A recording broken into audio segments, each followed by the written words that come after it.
Hey, how's it going there, folks? Welcome back here to a Monday. Start of the work week is upon us, May 6, 2024, 10:31 a.m. here, California time. Latest activity here on the Earthquake 3D globe, a 1.1 earthquake in Southern California there. It looks like we did see a little bit of uptick here on the globe overnight. We'll chat about that here in a little bit, along with the severe weather potential and the potential tornado outbreak here later today. But first, let's get into the space weather activity. Goodness, right about here, we got a pretty decent large X flare overnight. That is about the third or fourth X flare from this sunspot in the last few days, along with numerous M flares. This last X flare does look like it has some type of eruptive component on it. Right about here, watch this. It really takes off right there. Beautiful X flare. Again, this does look like a longer duration event, potentially with an eruptive feature on it, meaning that a CME could be associated with it. But the position here of the sunspot puts it off of the northern region here of the Earth-Sun plane, so possibly we may not even see any type of a geoeffective activity from that CME. But it sure is an active region. Look at the magnetogram image here. Still got a very complex core here, and it could produce some more X flares here before it leaves the visible disk here of the sun. Also, another region here to watch is this very large region down here, roughly about center disk. It is facing the Earth here, and anything that blasts off from here will definitely be geo-effective. A couple more sunspots here around the bend. But really, these main two areas to watch are currently facing us, and that's going to be 3663 and 3664. Again, look at this. Let's go back to the last 7 days and check out this activity. We've seen 4 X flares and literally a couple, maybe 3 or 4 more near X flares. Those are very large M flares that kicked off there. But the X flare category up here, there's a line. We got... that was very close to being an X flare right here. That was M9.5, but we got 1, 2, 3, 4 X flares, and again, no telling how many M flares. There's probably too many to count on here. And that's just in the last 7 days. Again, there's always a possibility here of seeing some further flaring activity from that sunspot region. Definitely a huge amount of activity. 99% chance for C flare activity, M flare at 90, X flare at 50. Goodness, it's been a while since I've seen those elevated conditions like that. Proton event as well is up there, but I haven't seen any signs of any charged protons headed this way. Everything looks, for the most part, neutral in terms of that aspect, but we'll continue to watch it. Currently seeing a little C flare right now, C2.1. And goodness, what happened to our expected auroras? I think I mentioned that last night here, that probably won't get too much of an impact here on Earth from that. Well, it wasn't expected CME, but it looks like it missed us. I'm really not seeing any signs of it. Yesterday, we did see just a little bit of KP index up there around the 5 range or so, but everything was relatively stable here across the magnetic field. Not allowing a whole lot of wind stream or solar wind stream to flow in. So still could remain a little unsettled, though, over the next 24 hours. We'll watch that. Sometimes it takes a little time. It may be delayed. Who knows? But I don't see any signs of any effects here on Earth from that CME that was produced a few days ago, and it was expected to hit Earth last night. All right, so earthquake activity, let's see what we got here. Things rocking and rolling out here in the last 24 hours. Whether that's related to the X flare activity or not, hard to say. Did see a 6.2 out here yesterday into the Indonesia Islands area. Looks like a few more aftershocks since then. But overnight, there's let's go back here to the we'll keep it on the newest here. Notice a handful of earthquakes further south here of South America, and a couple odd earthquakes way up north here into the Russia area. This was a 5.3, a ways away from the plate boundary, kind of in an odd area out here. About 10 kilometers deep for that 5-pointer, and some scattered activity down here as well. There's a newer one into the Drake Passage area, 4.6, just after midnight my time. Quite a few little earthquakes out here in the east-west Chile rise area. That's from yesterday. Looks like we got another earthquake here along the plate boundary this morning, of 4.9, well south of South Africa here, along the. This is going to be a fracture zone out here, right about in the Australia plate and the Africa plate area. So not a whole lot of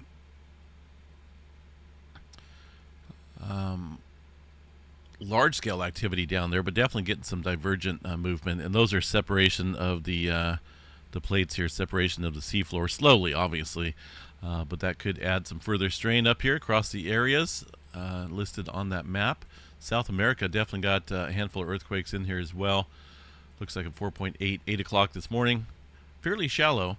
This follows some deeper earthquake activity here over the last couple days into the Peru-Chile Trench.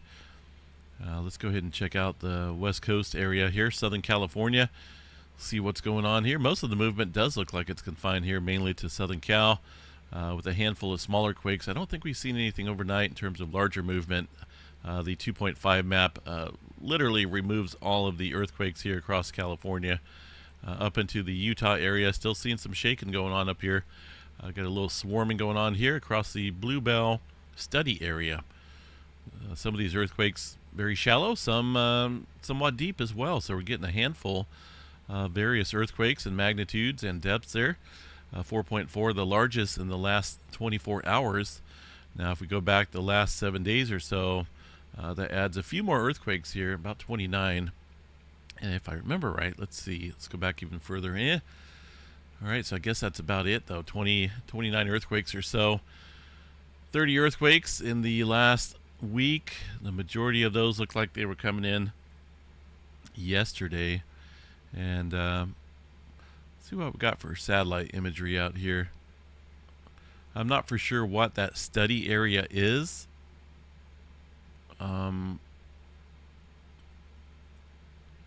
But definitely interesting here. I'll have to look that up.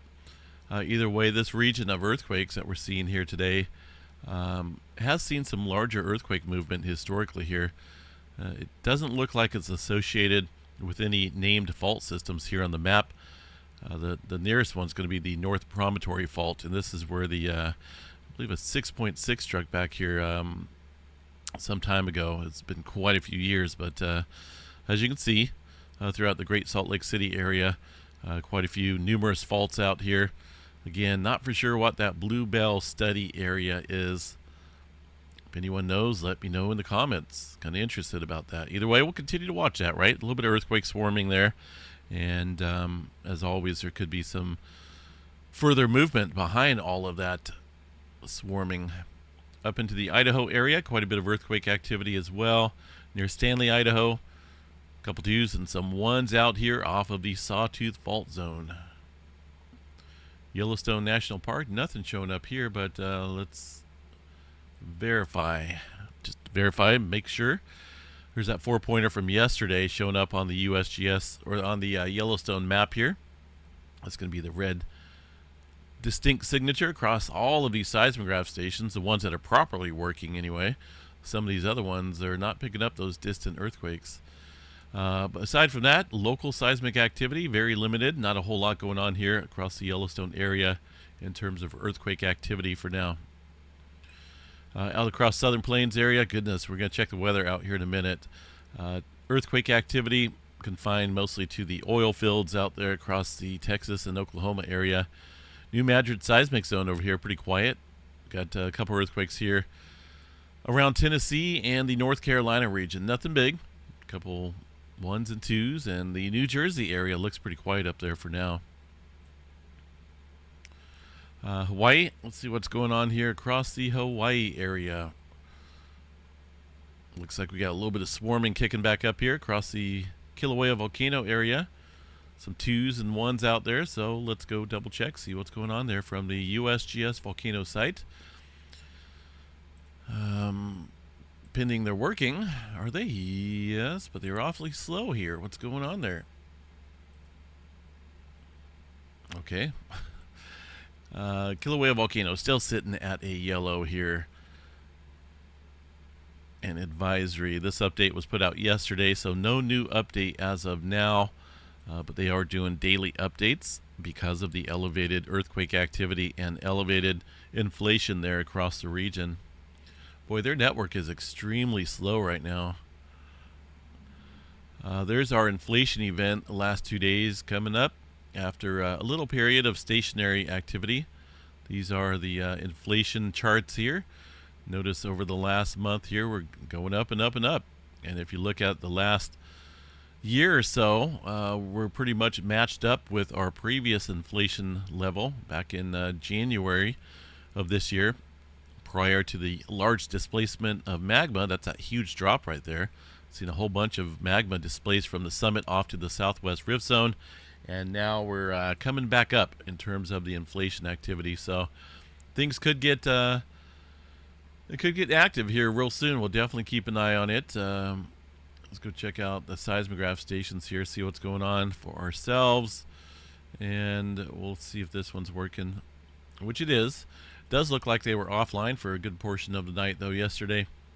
Earthquake activity ramping back up here, starting to look like what it was here a couple days ago during that earthquake swarming.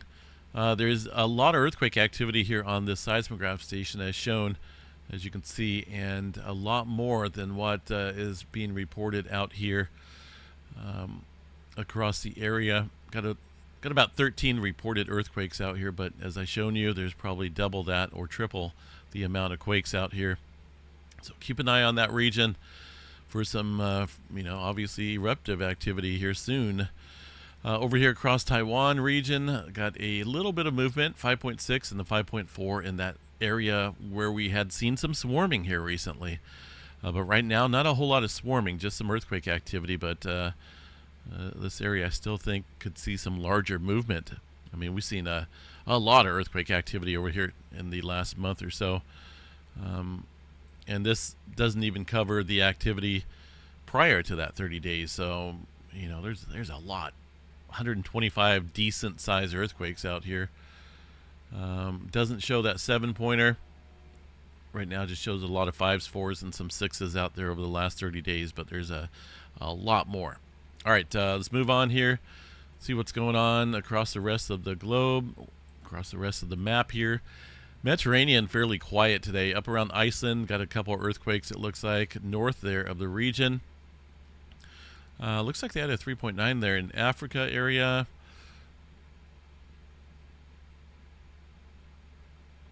New Zealand pretty quiet except for the Kermadec Trench here. Got a 3.4 coming in fairly deep. Let's go check out the Iceland earthquake activity here real quick and see what's going on. A little bit less active here today. 52 earthquakes around the rift zones here in the last 12 hours. Not a whole lot. There's that, looks like a 4-pointer up there outside of the Iceland area. Doesn't look like there's any new change today, but let's just double check the Iceland Meteorological Office here. And this update was put out, well, the 2nd of May, so it's a few days old. No new activity. Just kind of waiting and watching with this one because we're still seeing an ongoing eruption. And let me double check that here live from Iceland real quick. Yep, I just seen a little bit of fountaining going on here. So still got an active vent, it looks like. It does look like things are slowing down in terms of the force of the fountaining. But don't let that fool you because this could increase quite rapidly once the area becomes active, further active again. Due to all this inflation going on across the area of the Svart-Singi region. There's quite a bit of magma underneath the area right now. All right, folks, not often do you see this. Look at this. A high-risk day. Now, that's quite rare. We don't see that too often here. So today is going to be an extremely stressful day out here for a lot of folks that are living out in this region. We got a huge tornado potential out here. I was just looking at the Torcon map here, and this area is sitting in a 9. Not for sure why they don't have it at 10, but it is in the 9. That includes Oklahoma City, Enid area, and some other regions out there. Norman, Oklahoma, Edmond, Midwest City, Oklahoma, and that's the high area. You don't have to be in the extreme high area to see tornadoes today. Anywhere out here is going to be a perfect setup, perfect environment in terms of producing these rotating supercells that can produce large damaging tornadoes. As I mentioned last night, I can't stress enough to stay weather aware today. There's already been some school closures and whatnot. If I was out there, I probably wouldn't send my kid to school today.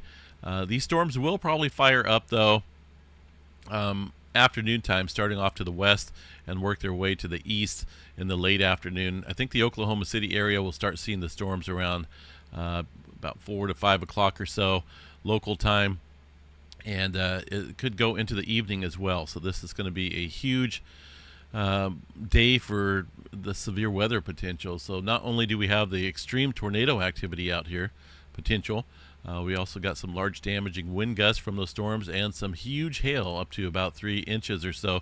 Actually, I remember they're writing 4 inches in here somewhere in the wording.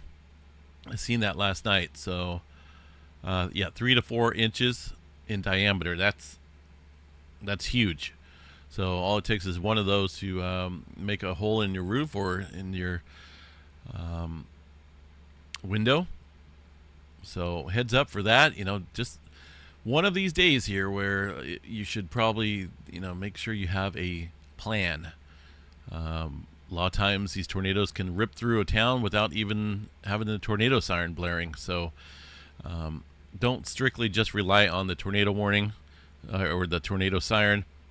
It's best to keep your phone on, keep your alerts on. Make sure you have your emergency broadcast alerts enabled on your phone, whether you're using Android or an Apple or whatever type of phone you use. Maybe keep the local news on, a local radio station.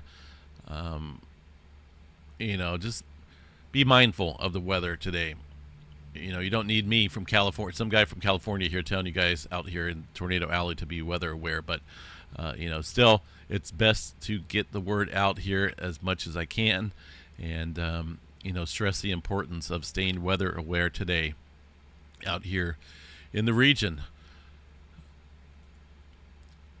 Here's let me go back here to the tropical tidbits page. I want to show you guys what it could look like when the radar fires up a little bit later on this afternoon. I'm not going to use the GFS. We're just going to run the NAM model. Sometimes these NAM models are off, sometimes they're accurate, sometimes the HRR model is accurate, and sometimes it's off. But either way, here's that line of storm starting to develop late afternoon, and you can see it works its way over to the Oklahoma City area. And it's not only just confined to this area, it's on a broader sector out here across northern Texas, Oklahoma, portions of southeastern Kansas as well. And, this is what it could look like. Eventually, it's going to turn into one huge, massive squall line, it looks like, but there could be those embedded tornadoes as well.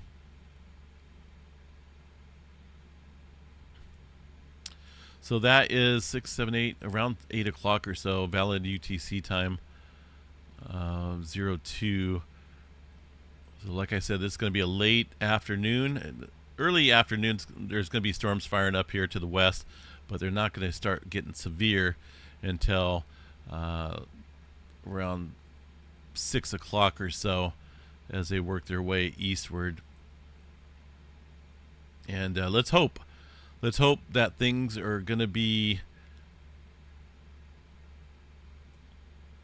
better in terms of the severe activity out here. I know the likelihood here of severe weather is extremely high, but I'm hoping something will prevent this setup from happening today. Maybe there'll be too much moisture, maybe there'll be too much cold air, who knows. But everything is looking likely that we'll see a tornado outbreak today out here.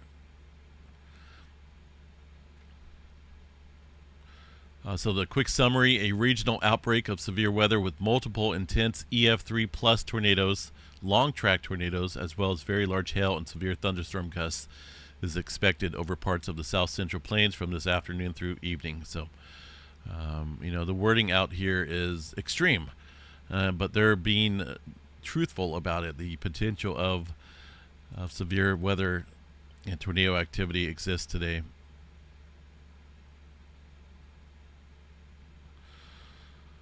So, just if you're watching this video, make sure you keep your weather radio on, keep your phone on, keep your, notify your family that if you have loved ones out here or whatnot, to be weather aware today and to have a plan.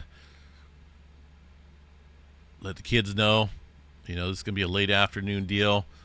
A lot of schools are staying open. Some schools shutting down, but the main severe weather threat won't pop up here until late afternoon and into the evening. So that's when things will get crazy out here. We'll kind of keep an eye on it and check back, see how things are going. I, like other people, are going to be watching quite a few streams out here on YouTube today,